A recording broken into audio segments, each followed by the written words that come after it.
Happy New Year, everyone. Alright, so here we are. This is the time where I would sit down and pretty much give you guys the best films of 2017. I feel like this year, 2017, has been one of the best years that I can think of in recent memory in terms of films, because there's been so many good films and it's been really hard to make this list. We are going to be looking at the top 15 films and I can't wait.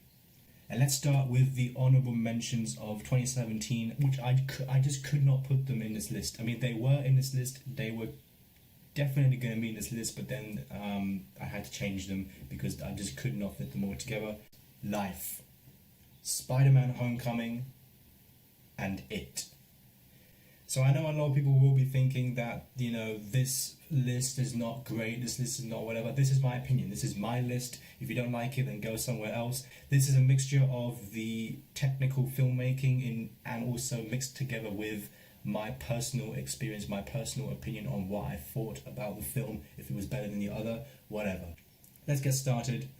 Here we go. Number 15 goes to Good Time, directed by the Safdie brothers, starring Robert Pattinson and Ben Safdie. This film offers more than a usual thriller film usually does. It's so unique, it's so original, it's so bonkers. It literally is just so bizarre. You don't really see a film like this, and I have to give huge respect to the Safdie brothers for actually picking up a film like this, which nobody else really does.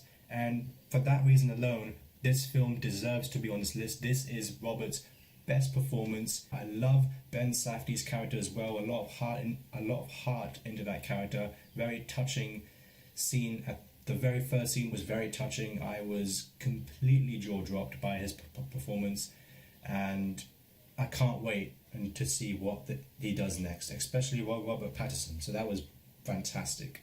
Number 14 goes to Wonder Woman, directed by Patty Jenkins. This is easily the best DC film ever to be made. I mean, there have been a lot of crappy ones, a lot of nerve-wracking thoughts in my mind, thinking if this film is actually going to be good, and it was. I was absolutely jaw-dropped by this film. It was absolute stellar performance by Gal Gadot. I think she nails this character. I thought it was absolutely fantastic. Just one scene that almost made me cry. I had goosebumps everywhere. I'm sure you know what I'm talking about. The No Man's Land scene was absolutely fantastic. The score by Rupert Gregson-Williams, I think it is, did an amazing job. So this film deserves to be on this list, and it's 14. Coming up next on my list is number 13, Stronger, directed by David Gordon Green, starring Jake Gyllenhaal and Tatiana Maslany.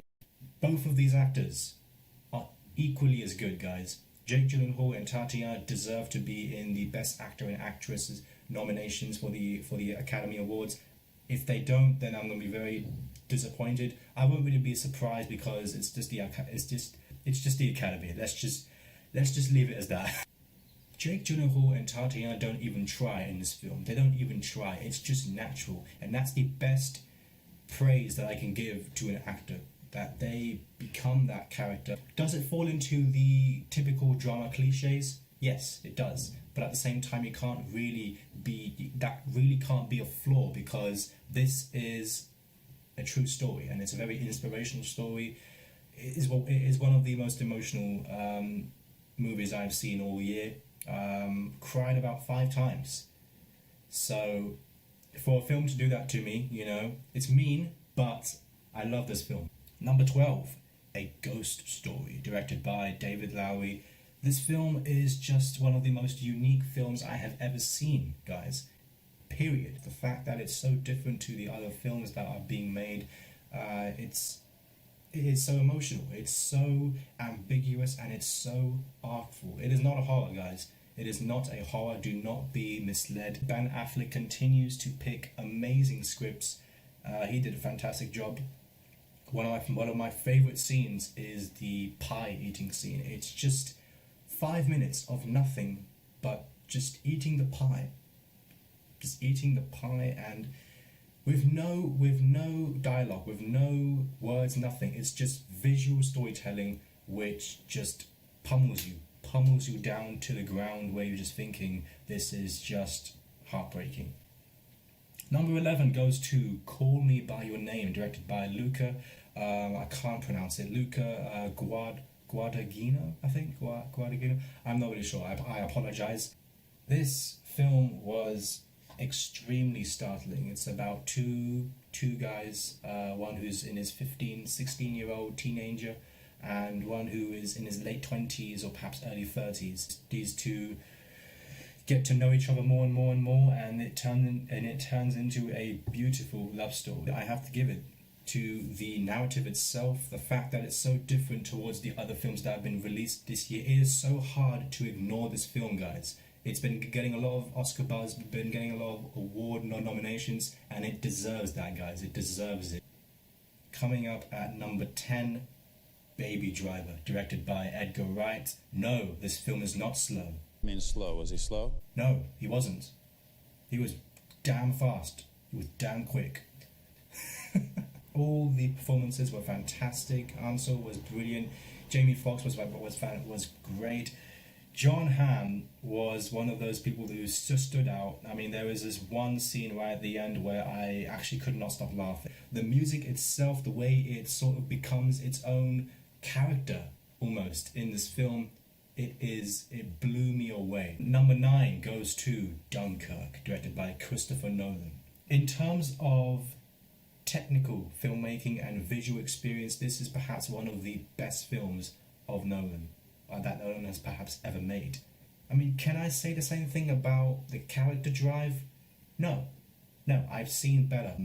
Every scene is a technical master by Nolan. The Hans Zimmer score, the setting, I actually felt like I was on that beach. I was absolutely riveted by the cinematography. I thought it was a thrilling experience, and for that reason alone, it deserves to be on this list. Number 8 goes to Thor Ragnarok.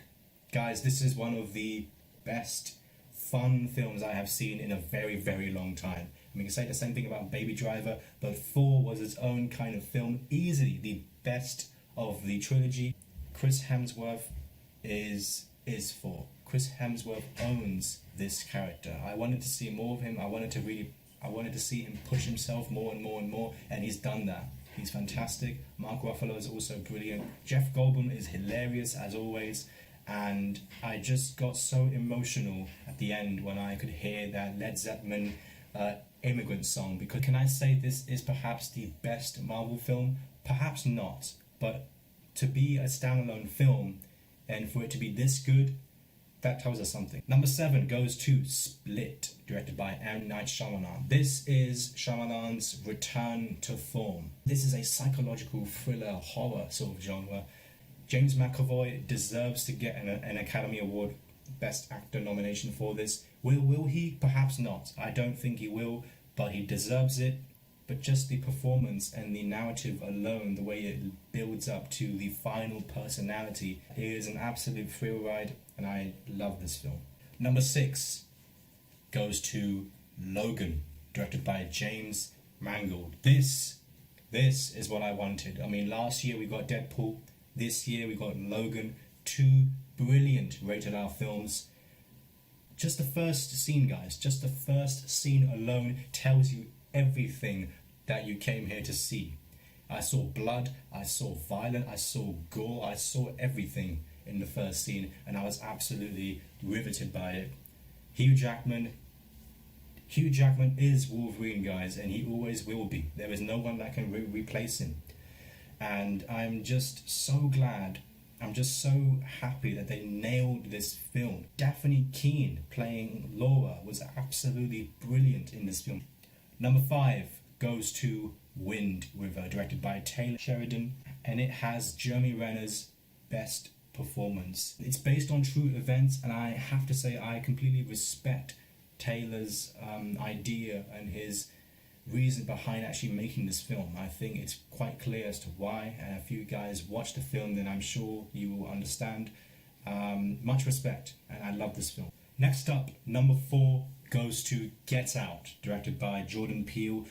This was easily one of the biggest surprises coming to me this year. I mean, it was even bigger than Wind River, but this film surprised the hell out of me. No one would have thought that the guy who was part of the Key and Peele comedy group, could make such a suspenseful horror film. And this was a psychological thriller, suspenseful film, a bit of comedy as well, but all of these just mashed into one. Really worked out. I love this film. This is a satire. It's got a unique narrative throughout this film.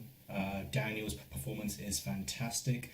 This includes a very interesting take on the race relations in USA today. It's a very satirical film as well. So I really enjoyed that element towards it. Alright guys, here we are. We're getting to the top 3 films. My top 3 favourite films of 2017. And number 3 is The Disaster Artist, directed by James Franco. Franco takes this film and he does something that none of us thought he would do. Because I was thinking this film was going to be a massive spoof over the already bad and disastrous film that is The Room. Los Angeles, everybody wants to be star. You have to be the best. I don't care. I do it. That's the best I can do. It's not great at all. Oh god, I want to jump off a cliff now. This film included James Franco's best performance. I am so happy that he won the Golden Globes. I really did not expect this film to be very touching. It was a very heartfelt film about friendship and about making it into the film industry in LA. It is one of those films that you just admire and you could watch for years and years and years, and I can watch this 5-10 more times and I would still enjoy it. I just was laughing a lot during this film. And here we go guys, here we go. Number 2 goes to War for the Planet of the Apes, directed by Matt Reeves.